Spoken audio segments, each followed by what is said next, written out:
Welcome back to TTC Cars. I'm Brian. I'm Greg. And we are driving what I think happens to be the first JDM luxury product that I think is worthy of that luxury brand without any kind of weird drawbacks. So let's get into it, Craig. First things first, the Monroney. This is a 2025 Acura MDX. And it has the special handling all-wheel drive with the Type-S Advance. $74,950 pre-destination delivery. Let's see here. It comes to $75,550. The only option on this one is the Urban Gray Pearl, which is a really nice paint job, I must say. And something it has that I think its competition may not have is a performance element to it. While it's not in Cayenne territory of German proper speed, it is outdoing those that we see from Lexus and maybe even Infiniti at that point. So pretty impressive. But let's get into the looks, Craig. Classic Acura nose, and they have made the, let's see, I don't have Trump hands. I have like normal big guy hands. It's bigger than my hand. That's a big logo, but it doesn't seem out of place. I love the grille. It's kind of like this isometric thing, and it looks really cool. You still see radiators behind it, but it's kind of neat. Type-S badging. And then I actually think the headlights are really nice. You've got 4 different LED diodes, a good lighting treatment around it, so your turn signal actually does a cool little design on that. Good black finishing here. So because we're in the Type-S, it looks sportier. It's got a lower nose on it, Craig, and just kind of cooler trim, blacked out. Piano black on the mirrors, piano black on the arches, which if we're talking about off-road stuff, this probably shouldn't be considered that much for it because of that, because piano black and pinstriping is a problem. So let's come down here and check it out though. It does look really nice, and that is honestly what the buyer of this car is doing. They're not going off-roading with this. Not that we won't try it. Check out our Texas channel, or our truck channel. We're gonna have this thing on the hill test. Now, in terms of wheel and tire, these are not 19s, Craig, not 20s. These are 21s. Ah, yes. They are 275/40 R21s under what I call a really nice looking steel wheel. It's not aluminum or anything like that, but it looks really good. And hiding behind it, Craig, they've of course partnered with the best. They've got some 6-pot Brembos back here. Good gravy. But they work very well. They're thick rotors and they are vented very well. Wrapped around it are the Continental Cross Contract RX, really an all-season highway tire, but they grip pretty well. This thing handles surprisingly well for what it is. And part of that has to do with what's out back. We'll get there in just a second. Coming down the side, you do have a roof rail. If you want to do some kind of roof rack setup, put your skis up here, or really want to go baller and over one of those things, put a roof rack tent, you can do that too. You have the keyless go here, which I do like. Very simple. Push there to unlock it, stick your hand in, it unlocks. Just works. Honda's got that figured out. They're doing a really good job with that. Down here, you do have the piano black again. There's not chrome here. I can already see there's some scuffing right there just from existing in the world. That, I don't love piano black on the exterior of cars. It's kind of concerning. Check out the fuel door real quick. Yes, they got it figured out, Craig. They got the little, well, that's an interesting door. Might have to blow that out. But they've got the capless system. I like that for a car like this. It works out really well. Out back, we've got the same size tire, so it's not a staggered setup. You can rotate them. It's the right call on this. Some of these guys will do a staggered setup. That's what this should be. Now, part of the reason why that makes sense, Craig, this is a transversely mounted V6. It's not a rear drive based architecture like an Audi Q7 might be or something like that. So putting a bigger tire on the back doesn't make a ton of sense because it's primarily front wheel drive.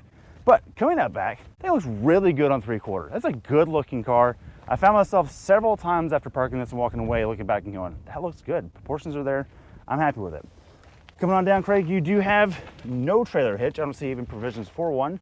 So let's not even talk about tow ratings. But what we do have, oh, you notice that? When I hit these tips, those shake a little bit because they're real exhaust tips. These aren't turned down phonies. These aren't the Ford Explorer turned down fake tips. Ugh. These are real. Let's hear it.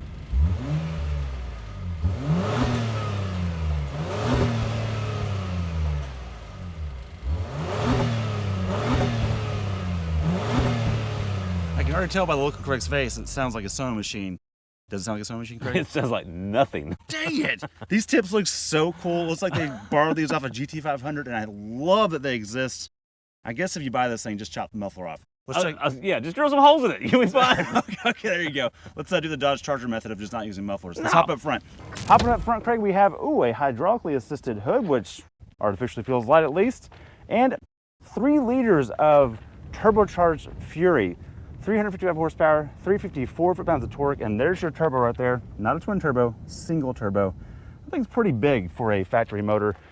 Now, this is the optional powertrain that you get with the Type-S. I think the A-Spec gets it as well, but nonetheless, this is the top trim motor. If you get a lower trim of this, you'll end up with the 3.5 liter V6 paired to the same 10-speed auto that you find in the Pilot. This also has 10-speed auto. So that's good for 290 horsepower, and we've had the Pilot Trail Sport, and it's about 8 seconds to 60. This thing has the super handling all-wheel drive, which means it has torque vectoring in the rear. That means it can overdrive the outside tire and underdrive the inside tire to give you actual mechanical torque vectoring.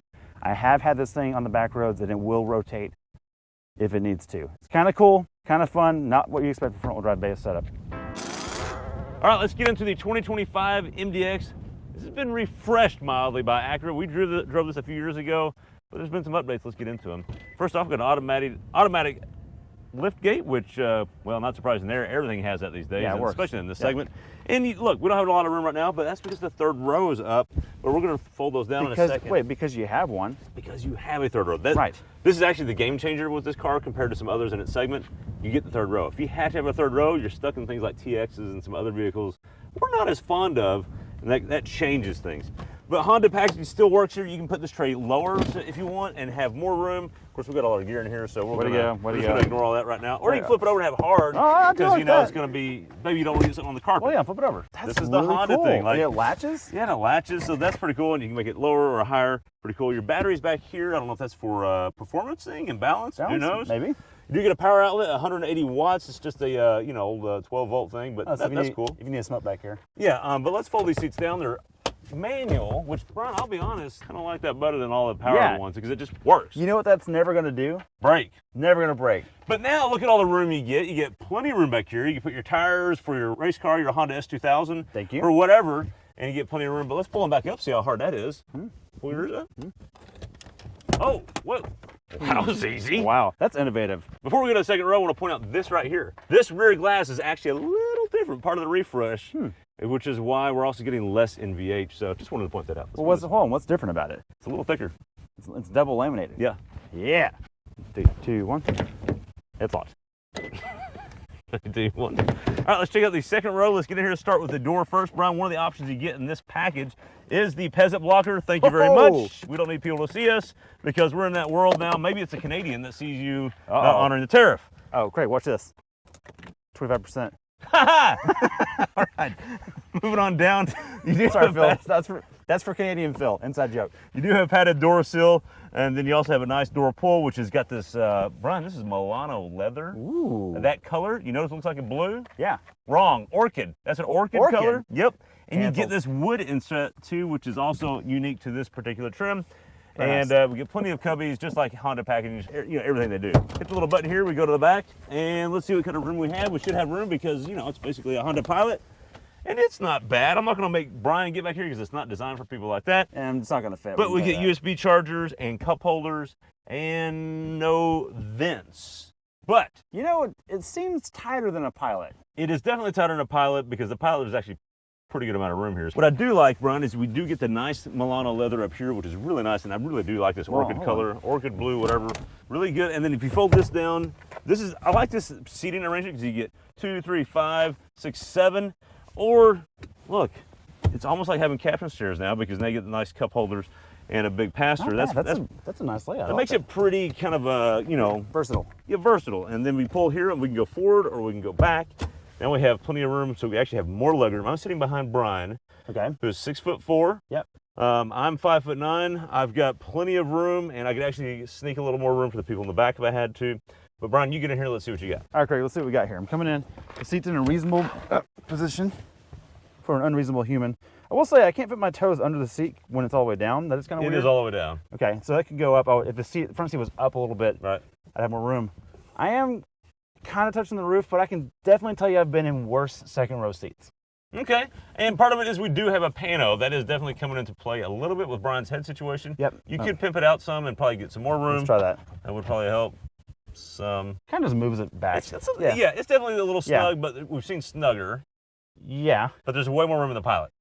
There is. I have no room problems in the Pilot. Right before I go into the some other things back here, look. Hey, this is a Tacoma?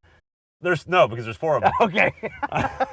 Look, I know we really bag on the Tacoma for that. We love the Tacoma. We had one. We missed that truck. It was a great truck. We missed it, but they really made a big deal. They made a Super Bowl ad, Brian, about having one. One. It's pretty funny. Okay. This one has 4. Okay, but to the center stack, let's see what you get back here. You do have tri-zone climate control, which means, look, the kiddos back here can make themselves comfortable despite what the parents say up front. You can also lock it out. That's kind of nice, and yes, you can lock it out. But you also get heated seats, which is specific to this trim. Like that a lot. And USB-C in the, business class for here, but USB-A back for coach. So chumps. Let's go to first class. All right.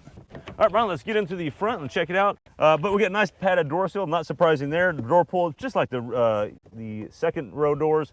And we get all the nice buttons, everything works here, plenty of cubby holes. Forget all that, but Brian, before we get moving further, do you have memory seats on your side? You're darn skippy, I do. Right. Nice. Speaking of those seats, Brian, here's what I love about these seats. I like this little suede insert on the front. It's really just feels good. And Brian, this is a 16-way adjustable driver's seat and passenger seat. Yeah, look at these bolsters. I can push them in. You can adjust these bolsters, these bolsters, the lumbar up and down, all the things you can adjust. Nice. And Brian, you have a 9-way adjustable massage setting, which Brian, you pointed out to me earlier. Yeah, it's right here. We've got, we've got ball chillers. Yep. We've got ball warmers. We can put on auto, let it decide for us. I like that. And then we got the massage button and intensity. So you can change the intensities. We'll show you. Well, let's turn it on and show you. So you hit the button and you want major intensity, right, little intensity, or less intensity. Oh, there it is. Pretty cool. I mean, look. Yeah. $75,000, we should be getting some of that. Not gonna lie, Craig, I use that on every single drive. Fair enough. Let's show the people what we got, because we do get a pretty nice gauge cluster here, which works. It is configurable. You can make it where it's more modern with the tacks on the side, or you can make it simple where there's basically nothing, or you can have the traditional round dials. It is specific to the modes, which this button is, or I guess switch or dial, is very prominent in the entire center cluster. I mean, we've argued that maybe that should be a little bit smaller or different, or maybe like the Civics. It's not a deal breaker. Just a lot of we don't care. It's just they're really proud of this. They even made the font different. So, anyways, you click the button and it moves really quick in the modes. I do like that, so you don't have to wait around for it to do its thing, but it just does it. The air rad's already moving. Yep. So we're in comfort, and you have nothing. Now you have no readouts. You still have the circles, but no actual readouts. You go to normal, you get the readouts. You go to sport, and then we get intense readouts, because you're in sport mode. Yeah. Brian, we've talked about these things up here. Also, hold on, press and hold. Yep, press and hold, and you go sport plus. Show them over here. But now you've got a boost gauge, Craig. Yep. And it shows you your peak boost as well during the last minute or so of driving. So I've seen 17 PSI on that thing. That's pretty cool. Yeah. And then we'll also mention that the radar cruise control works great here. This is a nice steering wheel. I like the flat bottom, makes it feel faster. Yeah, sure. Brian, what do you think about the decision? Part of the refresh is to go to Google and the CarPlay and get rid of the trackpad. The trackpad is gone, replaced by this little volume knob and a cubby hole. Yeah, so look, we've also argued about this off camera. I like it. And I know the volume, and show them right here, Craig. This looks like an afterthought, because it probably is. Yeah, right. But after about a day of using it, it became intuitive, like on Audi's have a control down there. I prefer having a pocket for things, a storage area for just junk, wallets and phones or whatever, and you've got a good phone holder here. I prefer that over a touchpad. I'd rather use a screen anyways. I'm not a touchpad guy. Fair enough. No, completely agree with that. And one of the things we like, a trend we like seeing is, look, car companies, BMW, Acura, some others are realizing that the touchpad and the mouse and whatever. No one wants that. You're trying to drive, not run a computer. Right. So I like that more manufacturers are getting rid of that, and they're just making it more simple, because CarPlay and Android Auto just kind of work. So that's really what's going on there. Solved. Also, we love that Honda and Acura, our biggest complaint over the years, Brian, has been road noise. Oh boy, this thing has cured it. They've basically solved that in the last two vehicles. Let's drive it. We'll talk about the drive. Let's go for a drive. I like it. All right, Brian, we're in the Type-S 3-liter single turbo, 355 horsepower. What mode we got? Sport Plus, transmissions in sport, traction control is off, because I found that to be the best result. Hit it. Load the boost to 4 PSI, dump the brake. Oh, there it is. Okay. Oh, boost, coming alive. 16 PSI.